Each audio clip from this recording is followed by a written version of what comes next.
Sigurado nga ito mang Spurs player na ito na si Carter Bryant matapos nga ng ginawa niya in the game nang mangyari sa kanya itong bagay na ito.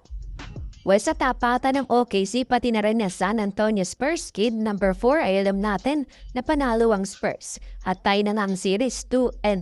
Pero may pangyayari nga dito during the game na ikinahanga ng maraming fans at pagbibigay nga ng kanilang respect dito kay Carter Bryant na rookie ng San Antonio Spurs.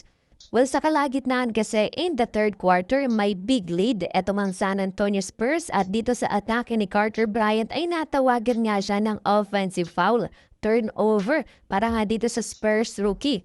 And well, ito ang kanilang coach na si Mitch Johnson ay hindi nga pinalampas yan. At pinagalitan agad itong si Carter Bryant matapos ng kanyang mistake in the third quarter at pinagalitan nga siya dito sa sidelines at talagang sinigawan nga siya. And I think naiintindihan nyo naman na this is just coaching, nothing personal. Talagang gusto niya lang na maging maayos at mas better itong kanyang rookie. Alam naman natin na pagdating na sa playoffs at lalo na't malalim na tayo sa playoffs Western Conference Finals ay every possession matters. Every possession counts. Every turnover matters nga pagdating sa ganitong klase ngang level of basketball. Kaya ito, pinagalitan ni Mitch Johnson itong kanyang rookie and he wants him to do better.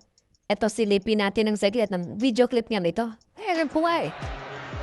This is what I was talking about a moment ago. And Mitch Johnson, listen to me, I need you for these things, in these moments.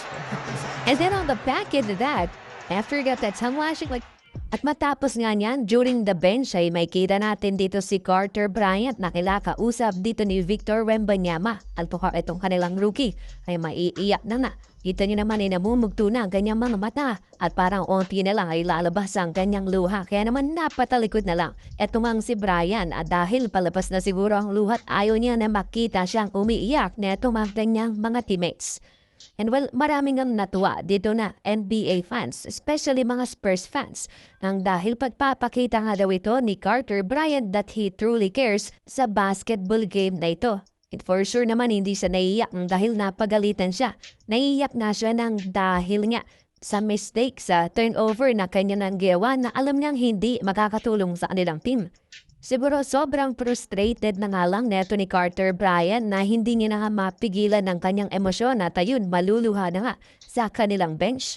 And it looks like nga this is something truly meaningful dito nga kay Bryant at dito talaga hindi niya napigilan ang kanyang emosyon. Makita rin naman natin dito ang leadership ni Victor Wembanyama na after niya makitang pagalitan ng kanilang head coach, eto ang kanyang rookie, ay ito parang kinomfort niya nga siguro at minotivate niya to do better.